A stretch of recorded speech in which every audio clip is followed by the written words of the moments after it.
কোটা সংস্কার আন্দোলনে নির্যাতনে প্রাণ হারান জুয়েল। গাজীপুর মহানগরের চান্দ্রা গ্রামে তার বাড়ি। রোববার সেই বাড়িতে গিয়ে কথা হয় ছেলে হারানো বাবার সঙ্গে। ছেলের জন্য কেঁদে কেঁদে যেন চোখের জল শুকিয়ে গেছে বৃদ্ধ বারেক মোল্লার। আর্তনাদ করছেন সকাল দুপুর রাত। স্ত্রীকে হারানোর পর একমাত্র ছেলে জুয়েল মোল্লাই ছিল ভরসা। বাবাকে রান্না করে খাওয়াতেন ছেলে, জামা কাপড় ধোয়া থেকে শুরু করে বাবার সব কাজ করে দিতেন। সেই কথা বলে হাওমাও করে কেঁদে উঠলেন তিনি।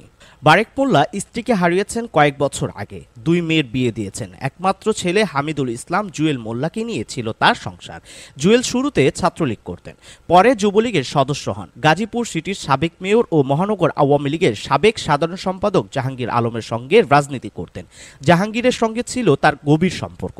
জুয়েলকে সবসময় কাছাকাছি রাখতেন তিনি। গত 19 জুলাই জাহাঙ্গীর মোটরসাইকেলের বহর নিয়ে রাজধানীর দিকে যেতে থাকেন। উত্তরা হাউস বিল্ডিং এলাকায় পৌঁছামাত্র আন্দোলনকারীরা তার মোটরসাইকেলের বহরে হামলা চালায়। বহরে ছিলেন যুবলীগ নেতা জুয়েল মোল্লা।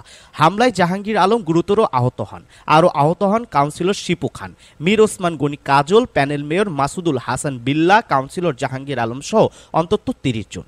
এ সময় হামলাকারীরা জুয়েলকে বেদম পিটিয়ে হাত পা ভেঙে দেয়। প্রত্যক্ষদর্শীরা জানান গুরুতর আহত জুয়েলকে হাত পা বেঁধে ফেলে রাখা হয়।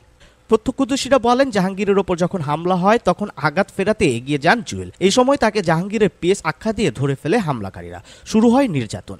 জুয়েলের বাবা বলেন, আমার কলিজার টুকরার কি অপরাধ ছিল? এভাবে কি মানুষ মানুষকে মারতে পারে?